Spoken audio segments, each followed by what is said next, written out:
Well, thank you for joining us. Welcome to Good Movie Monday, Sarah. How are you? I'm well, thanks. Thanks for having me. Great to be here. We appreciate it because you are so very busy these days by the looks of it. And you do a lot of things. I want to just sort of give people a little bit of an idea of who you are. You've made two features now. You've done a graphic novel, I believe a comic book series, and just to name the scratch the surface, I should say. What lit the bug? Where did you get this sort of love for cinema, and how young was it when you knew you wanted to do it? I was very young, actually. Probably one of these kind of crazy kids that knew at such a young age what I wanted to do. That I was probably a bit of an outcast for it because I was 6 years old. So I Wow.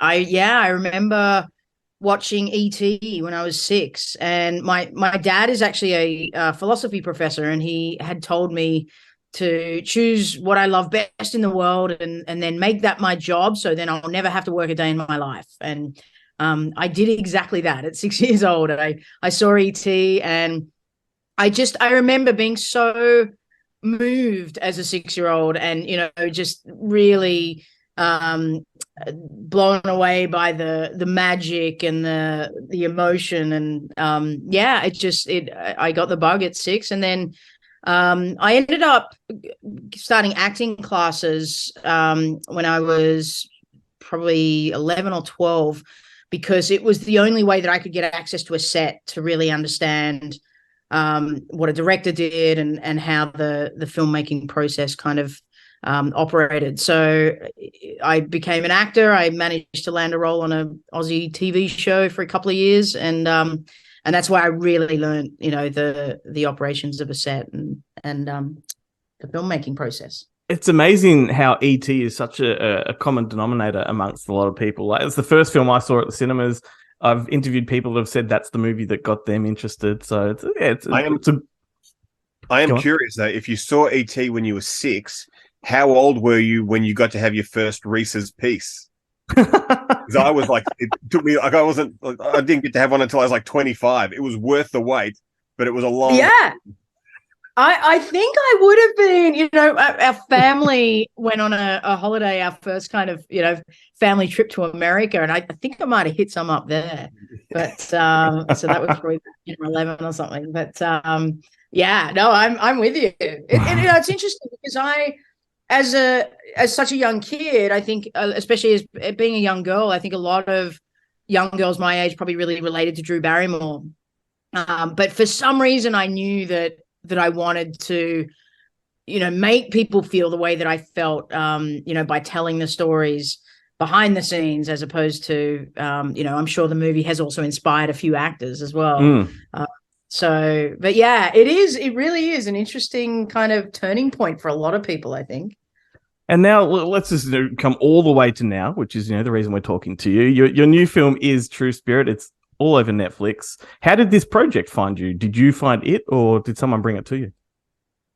I was actually approached by Jessica's management. In fact, one of our producers, whose name is Andrew Fraser, is also Jessica's manager.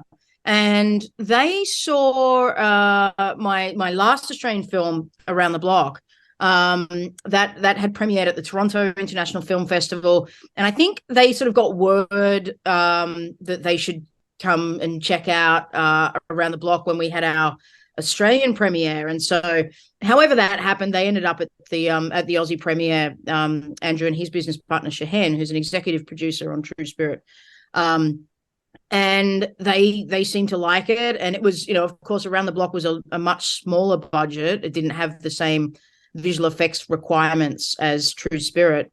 But we met up after they introduced themselves. We met up, and they told me about the project. And at the time, there had been, I think, an adaptation done of Jessica's book, which became a kind of blueprint. It really sort of tracked the chronology of her journey.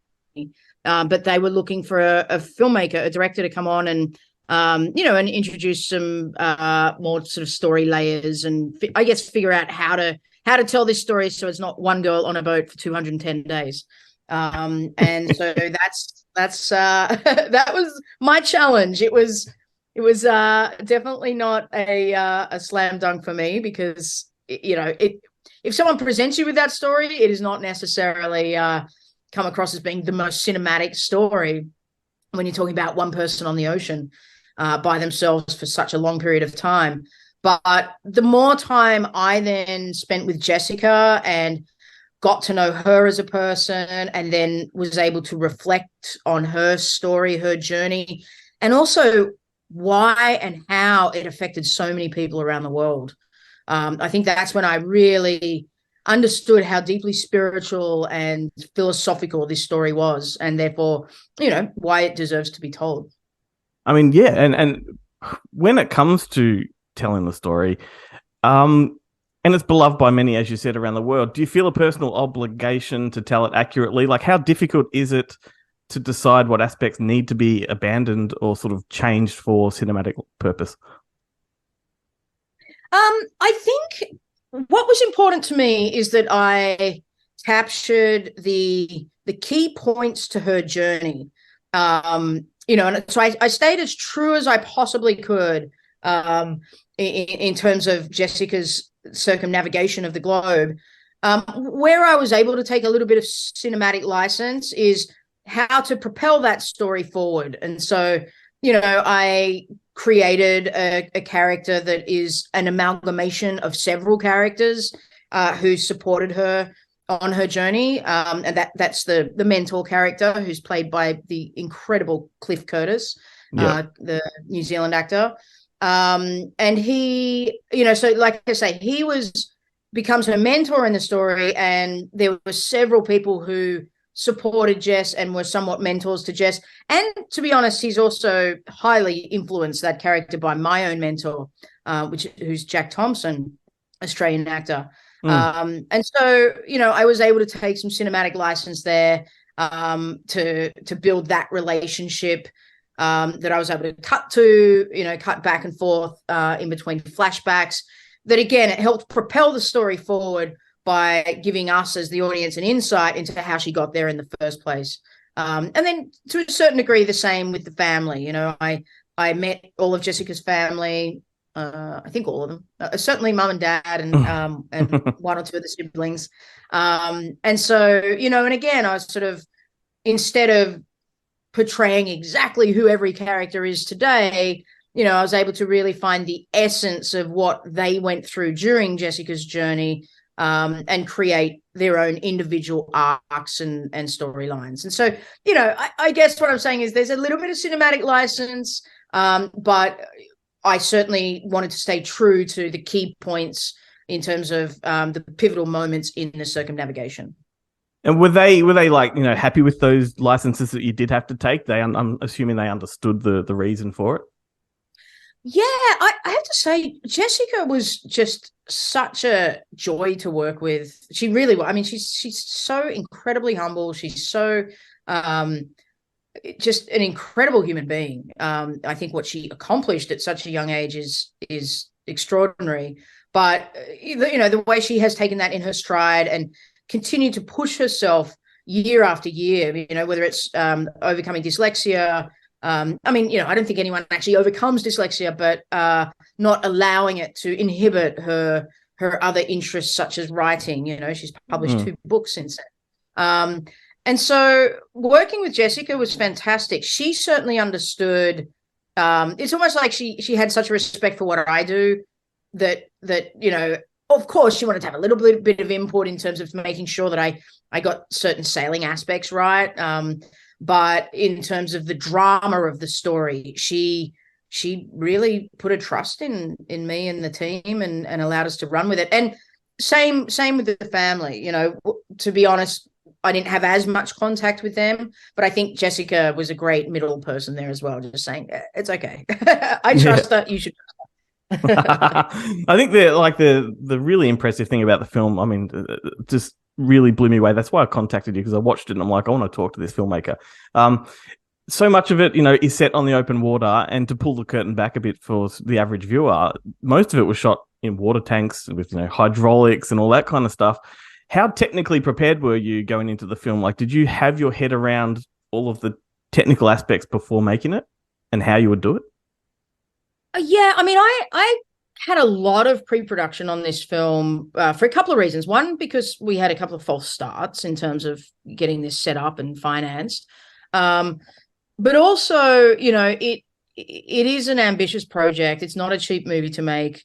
And so once we had partnered up with Netflix, I had to continuously reassure them that I knew what I was doing. And so, I started off with, very dodgy storyboards, like sketching them myself, working with, a good friend of mine who can kind of draw. And then, those storyboards, I'd then work with an actual storyboard artist and take them up to the next level. I then worked with a fantastic, in fact, a guy who was a production assistant for us. His name is Elliot, and he had a great understanding of Premiere and different sort of editing software. So we animated the storyboards, and then it went for some of the more complicated sequences, a previous company to actually do a complete animation. So that process I certainly haven't done on other projects. I've directed a lot of commercials as well as documentaries and the feature that you mentioned. And so I've never had to go to that extent. But it makes sense. There was also a lot of different setups in order for us to be able to accomplish these shots. You mentioned the water tank, but we also had a dry gimbal, which was this enormous replica of the boat that was on this huge gimbal in the car park at Village Roadshow Studios. So, no water at all. Because if you're trying to replicate the choppy oceans, a water tank doesn't really help you because, you can get a certain amount of wave, rocking in there through the wave machines, but you're never going to get, the kind of 10-foot plus waves that we encountered several times in our story. And so you may as well just shoot dry because you're going to have to replace the entire ocean wave. So, but that was, that set was amazing because it was like a gigantic ride in a fun park or something. It was actually hydraulics and there's some really great videos online. I think you've put some on your social media. There's some great image, behind the scenes stuff of that in process. And it's just incredible, particularly when you get that wave tank splashing water over the top of it. Yeah, incredible. Yeah, the dump tanks, they were awesome. I really enjoyed working with the special effects guys on the Gold Coast, Brian Cox and his team, because I think there's certain preconceived ideas of female action directors, and so they would sort of present, okay, this is how we're going to do it, and I'd just be like, more dump tanks, like more, like let's just keep going, like drench her, and they were like, okay, we're with you, like. So, awesome. And the film is like, it's kind of exploded. It's done really well performance wise. I've noticed people going nuts for it online. Has there been a different reaction around the world, like to Aussie audiences compared with UK or American audiences? I think one of the biggest surprises for all of us involved is how well it's doing internationally. It's we always hoped that it would resonate in Australia, obviously, being an Australian story, and Jessica being such an iconic figure within Australia.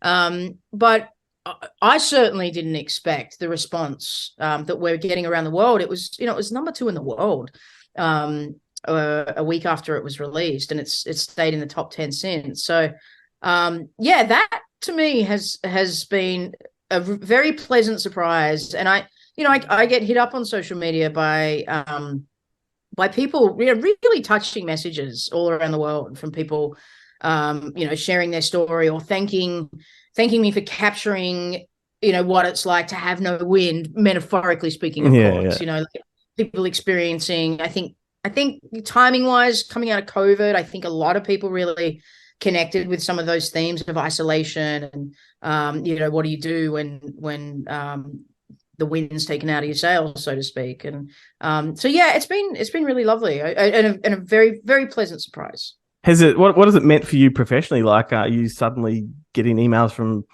people in the industry that you never thought you would? Has it opened doors for you? Yeah. It's it's Hollywood's so weird. It's like I'm getting hit up and offered to do a lot of people's true stories. Like that's that's a kind of given, and a lot of water movies. But yes, there are some people who I deeply admire in this industry. Philip Noyce is one of them. He's a director that I have always respected and looked up to so much. He's a bit of a personal hero of mine. My favorite filmmaking book of all time is Philip Noyce's book. I think From Backroads to Hollywood. That's an incredible book. I totally agree. Years and years ago, I was at I think it was like, maybe it was a book launch or something. It was the old Glebe Theatre, and I was sitting in the audience, and I don't know how old I was, but I was young, very very young, and his honesty about Hollywood is really eye opening, and it was very scary. It was very frightening at the time, but I think if you have this passion and you love it so much, it's pretty hard to be turned off for good. Absolutely. If I can, before we let you go, if I can digress and sort of backtrack a little bit to Around the Block, you mentioned that earlier on. I'm a big fan of that film. Ben can attest. I talk about it on our show quite a bit. How on earth did you wrangle such a high-profile actress as Christina Ricci for such an intrinsically Aussie kind of story? We did it the kind of conventional way, which is reached out to. She was always at the top of my list. I think she's such an interesting actress, and she makes very brave choices in terms of the roles that she plays. As a director, I think especially with indie films where you have a lot of say, in the casting. You do in studio films as well, but you have a lot of people that you also have to consult with. Whereas indie films, which Around the Block certainly was one, it really comes down to the director. And so Christina was at the top of my list, and we got the script. I was working with a casting director here, Rich Mento, and we got the script to her agents. They responded positively, so they passed it on to Christina. And then they set up a meeting with the two of us. This is obviously long before COVID, when everyone used to meet in person. And so we sat down and had a conversation, and we have a lot in common ideologically in terms of our views on the world, and so I think she really understood the themes of it. We talked a lot about her character, and respect for Christina and actors like her is that she's also not she wasn't afraid to play next to, maybe even second to, an unknown Indigenous actor. And I just have so much praise and respect for actors like that are that are a meaningful name in the industry, because it's just it doesn't happen all the time. And if you have a script like that, it can be very hard to cast because people don't want to play second to an unknown actor. So yeah, I had a great experience with Christina, and I we're still in contact today, and she's amazing. Well, I hope that people that have watched and enjoyed True Spirit go back and check out Around the Block, because even though you won awards for it, I just kind of feel like it's a bit of an undiscovered gem for a lot of people still. So I wanted to give that a bit of mention on this chat, but we're not going to keep you much longer. I promise that if we do chat again, I'll let Ben get some questions in. I just figured I was here for my good looks. Yep, you were, mate. Yeah, you always deliver. I got to talk about Reese's Pieces. I can't complain. Well, that's right. I bring you here for the food chat. We know it. Yeah. Stay tuned for the next mukbang video with Ben. Thank you so much, Sarah. It's been a pleasure chatting with you. I do love the film, and as once again, as Ben will attest, I've been talking about it. Wanted to get you on just to have a bit of a chat, and I really appreciate it. Oh, thanks, guys. Really great to be here, and great to chat to you both too.